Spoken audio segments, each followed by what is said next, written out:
নমস্কার, আপনাদের গান্ধর্ব মিউজিক চ্যানেলে জানায় স্বাগত। আজকে আমাদের আরেকটি ইম্পর্টেন্ট টপিক হলো ঠাট। ঠাট কি আগে জেনে নিই। ঠাটের অপর নাম হলো মেল। ঠাট বা মেল হচ্ছে ভারতীয় শাস্ত্রীয় সঙ্গীতের এক ধরনের সাঙ্গীতিক প্রকাশ, যা মূলত রাগ সঙ্গীতকে শ্রেণীবদ্ধ করেছে। ঠাট এক বিশেষ শ্রেণীর স্বর সমগ্র। নাদ হতে স্বর, স্বর হতে সপ্তক এবং সপ্তক হতে ঠাটের উৎপত্তি হয়েছে। একটি সপ্তকের 12টি ঘরের মধ্যে 7টি করে স্বর নিয়ে এক একটি ঠাট গঠিত হয়েছে। হিন্দুস্তানি ক্লাসিক্যাল সঙ্গীতে 10টি ঠাটের মান্যতা দিয়েছে। সেগুলি কি? সেগুলি হলো বিলাওয়াল, কল্যাণ, খামবাজ, ভৈরব, পূর্বী, মারওয়া, কাফি, আসাভারি, ভৈরবী এবং তোড়ি। ঠাট যে আমরা পড়লাম, এগুলি সহজে মুখস্থ করার একটি ট্রিক্স আমি তোমাদেরকে আজকে বলে দেব। সেটি হলো বিক, খাকা, ভপু, মাতোয়া, ভৈরবী।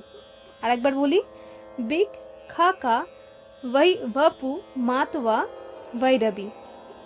বিকের যে বি সেটা হলো বিলাওয়াল, কায়ের কল্যাণ, খায়ের খামবাজ, কায়ের কাফি, ভয়ের ভৈরবী, ভৈরব, পুয়ের পূর্বী, মায়ের মারওয়া, তোয়ের তোড়ি, আয়ের আসাভারি অ্যান্ড ভৈরবী তো ভৈরবী রয়েছে। ঠিক আছে, এইটা একটা খুব সহজে যদি দিনে 2-3 বার যদি তোমরা পাঠ করো, এটা খুব সহজেই মুখস্থ হয়ে যাবে। কি? বিক, খাকা, ভপু, মাতোয়া, ভৈরবী।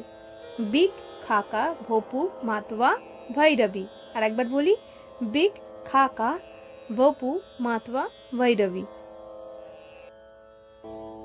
তাহলে শুরু করি। বিলাওয়াল ঠাটে কি কি স্বর লাগে আমরা একটু জেনে নিই। সা রে গা মা পা ধা নি। সব স্বর এখানে শুদ্ধ ব্যবহার হয়। নেক্সট, কল্যাণ। কল্যাণে কি কি স্বর লাগে দেখে নি। সা রে গা মা পা ধা নি। এখানে কড়ি মা লাগে বা মা তীব্র হয়। নেক্সট, খামবাজ। খামবাজে কোন কোন স্বর লাগছে বা কোন কোন স্বর বিকৃত সেটা দেখে নি। সা রে গা মা পা ধা নি। নি এখানে কোমল। কাফি। কাফি ঠাটে গা আর নি কোমল লাগে। সা রে গা মা পা ধা নি। গা নি কোমল ব্যবহার হয় কাফি ঠাটে। নেক্সট, ভৈরব। ভৈরব ঠাটে রে আর ধা কোমল প্রয়োগ করা হয়। চলুন দেখে নিই। সা রে গা মা পা ধা নি।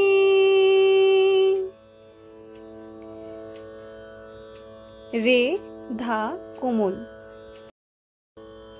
পরবর্তী হলো পূর্বী ঠাট। এই পূর্বী ঠাটে রে ধা কোমল প্রয়োগ করা হয় আর মা এখানে তীব্র।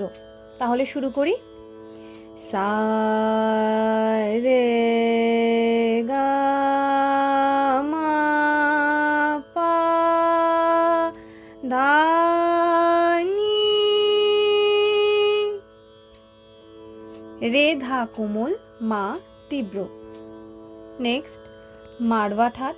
মারওয়া ঠাটে রে কোমল প্রয়োগ করা হয় আর মা এখানে তীব্র প্রয়োগ করা হয়। সা রে গা মা পা ধা নি।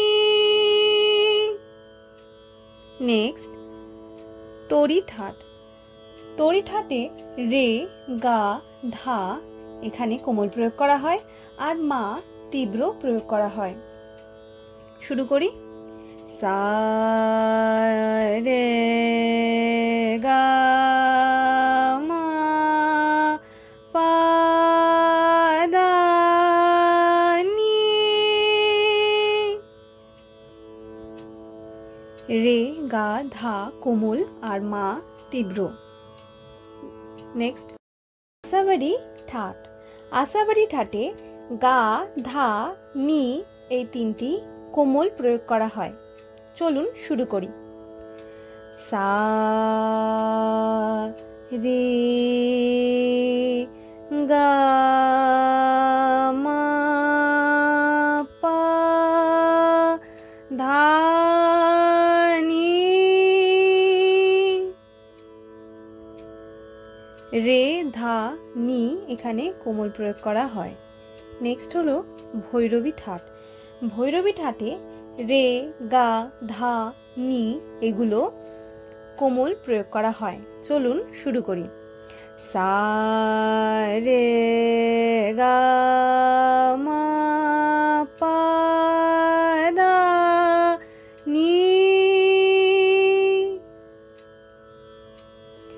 রে, গা, ধা, নি এগুলো কোমল প্রয়োগ করা হয়।